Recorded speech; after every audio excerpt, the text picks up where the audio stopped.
इयम् आकाशवाणी। सम्प्रति वार्ताः श्रूयन्ताम्। प्रवाचकः पुनीतत्रिपाठी।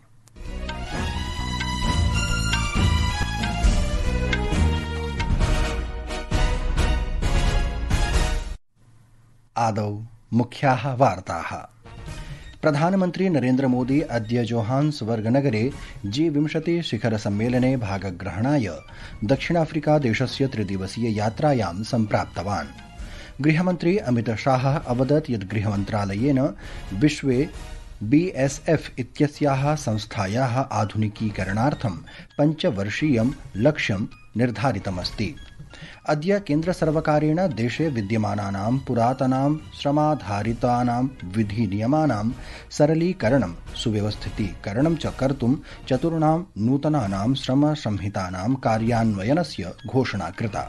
अपि च भारतस्य अन्ताराष्ट्रिय चलच्चित्रमहोत्सवस्य 56तमस्य संस्करणस्य अद्य द्वितीयदिनमस्ति।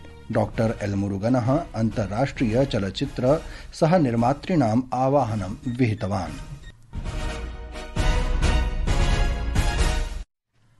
अथ वार्ताः विस्तरेण।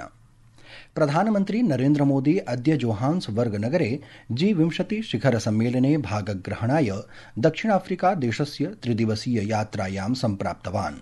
श्रीमोदी 16अधिक-2000 वर्षे द्वैपाक्षिकयात्रायाः अनन्तरं 18अधिक-2000 वर्षे 23अधिक-2000 वर्षे च ब्रिक्स शिखर सम्मेलने भागग्रहणानन्तरं दक्षिणाफ्रिका देशं प्रति प्रधानमन्त्रिणः एतत् चतुर्थम् आधिकारिकयात्रा भविष्यति। एतत् प्रथमं G20 शिखर सम्मेलनम् अस्ति यत् अफ्रीकायाः भूमौ भविष्यति तथा च तस्मिन् सन्दर्भे अफ्रीका देशस्य विकासस्य विषयेषु चर्चा भविष्यति।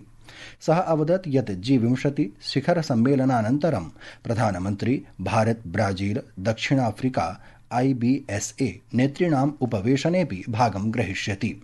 गृहमन्त्री अमित शाहः घोषितवान् यत् अग्रिमः एकवर्षः सीमासुरक्षाबल BSF संस्थायाः आधुनिकीकरणाय, कर्मचारिणां कल्याणाय च समर्पितः भविष्यति।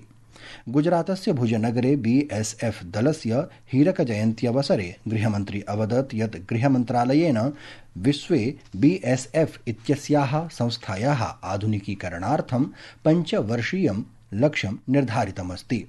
सः प्रशासनस्य प्रमुखः उपक्रमः E-बॉर्डर इति सुरक्षायाः नूतनसङ्कल्पनायाः कार्यान्वयनार्थं BSF इत्यस्य प्रमुख भूमिकां प्रकाशितवान्। BSF संस्थायाः उपलब्धयः प्रकाशयन् गृहमन्त्री अवदत् यत् अनेन बलेन मादकद्रव्यपदार्थानाम् अवैध व्यापारस्य विरुद्धं विविध कार्यक्रमेषु प्रायः 13 लक्षरूप्यकाणां मादकद्रव्याणि स्वायत्तीकृतानि। गृह विभाग ने तय किया है कि अगले स्थापना दिन तक बल को आधुनिकीकरण के सभी आयामों में से युक्त कर 5 साल में बल को विश्व का सबसे आधुनिक और सबसे पैनी आक्रमण क्षमता वाला हमारा बॉर्डर सिक्योरिटी फोर्स बनाएंगे। श्री शाहः BSF इत्यस्याः संस्थायाः कार्याणां प्रशंसां कुर्वन् प्रोक्तवान् यत् देशः 26-2000 मार्च मासस्य 31 दिनाङ्कपर्यन्तं नक्सलवादात् मुक्तः भविष्यति। राष्ट्रिय सुरक्षायाः लोकतन्त्रस्य च विषये गृहमन्त्री अवदत् यत् राजनैतिक नेतृत्वस्य निर्णयः केवलं भारतस्य नागरिकाणां हस्ते एव वर्तते। सः अवदत् यत् प्रशासनस्य सङ्कल्पः देशस्य प्रत्येकम् आतङ्किनं चित्वा बहिः निष्कासनम् एव वर्तते। निर्वाचनायोगेन अद्य उक्तं यत् विशिष्टगहनसंशोधनस्य SIR इत्यस्य द्वितीयचरणस्य आरम्भानन्तरं प्रायः 43,50,50 कोटि यावत् प्रपत्राणि मतदातृषु वितरितानि सन्ति। अस्य मासस्य 4 दिनाङ्के 9 राज्येषु 3 केन्द्रशासितप्रदेशेषु च मतदातृसूच्यां SIR इत्यस्य द्वितीयं चरणम् आरब्धम्। एतेषु राज्येषु केन्द्रशासितप्रदेशेषु च छत्तीसगढ़ः, गोवा, गुजरातः, केरलः, मध्यप्रदेशः, राजस्थानः, तमिलनाडुः, उत्तरप्रदेशः, पश्चिमबङ्गालः, पुदुचेरी, लक्षद्वीपः, अण्डमान निकोबार द्वीपसमूहः च अस्ति। अग्रिमे वर्षे फरवरी मासस्य 7 दिनाङ्के अन्तिम मतदातृसूच्याः प्रकाशनेन मतदातृसूच्यां बृहत् संशोधनं समाप्तं भविष्यति। प्रियाः श्रोतारः, संस्कृतवार्तायाः संस्करणमिदम् इदानीम् आकाशवाणीतः प्रसार्यते। सममेव अयं कार्यक्रमः आकाशवाण्याः अन्तर्जालपटले www.newsonair.gov.in वेबसाइट इत्यत्र अथ न्यूज़ ऑन एआईआर चलुदूरभाषीय तन्त्रांशे अपि उपलब्धो भविष्यति। वित्तमन्त्री निर्मला सीतारामनः अद्य नवदिल्ल्यां नागरिकीकरणक्षेत्राणां हितधारकैः विशेषज्ञैः सह 12तमस्य आयव्ययसङ्कल्पनापत्रपूर्वपरामर्शस्य अध्यक्षतां कृतवती। आगामिनः 26-27-27-तमवर्षस्य केन्द्रीय आयव्ययसङ्कल्पनापत्रस्य विषये इयं सभा आयोजिता आसीत्। अस्मिन् सभायाम् आवासन नगरीय कार्यमन्त्रालयस्य सचिवः, भारतसर्वकारस्य मुख्य आर्थिक परामर्शदः, वित्तमन्त्रालयस्य वरिष्ठाधिकारिणः च उपस्थिताः आसन्। भारतस्य अन्ताराष्ट्रिय चलच्चित्र महोत्सवस्य 56तमस्य संस्करणस्य अद्य द्वितीयदिनमस्ति। अस्मिन् महोत्सवे अद्य भारतीय पैनोरमा तथा मास्टर क्लास उभौ द्वौ महत्वपूर्णौ उद्घाटनौ सञ्जातौ।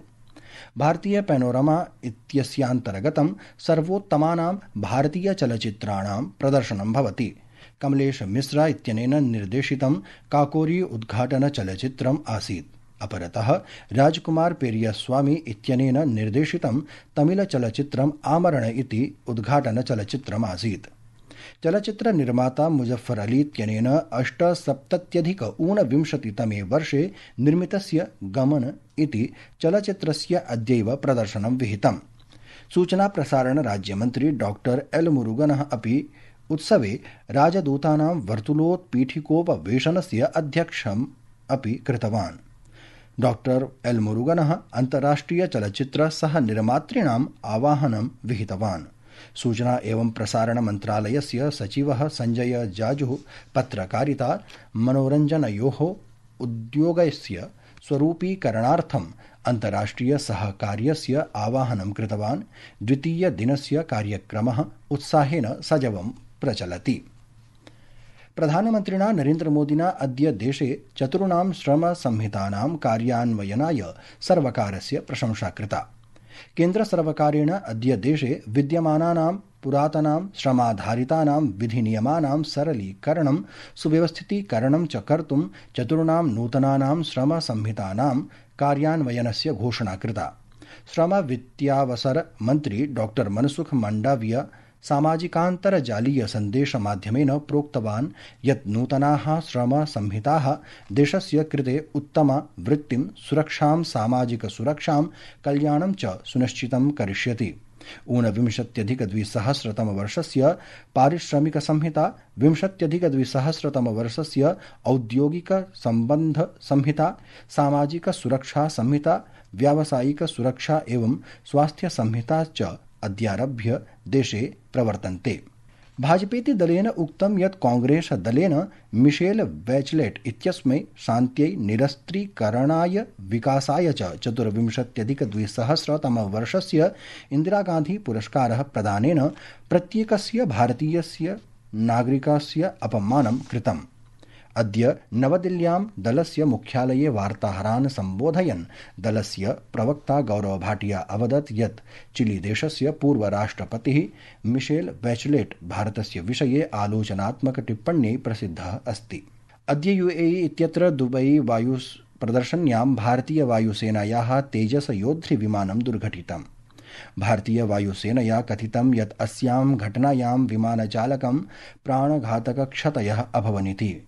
दुर्घटनायाः कारणं ज्ञातुम् अन्वेषणन्यायालयस्य स्थापना कृतास्ति। IAF संस्थया मृतानां प्रति खेदः प्रकटितः अस्ति। ते दृढतया शोकाकुलपरिवारेण सह स्थिताः सन्ति इति वार्ताः।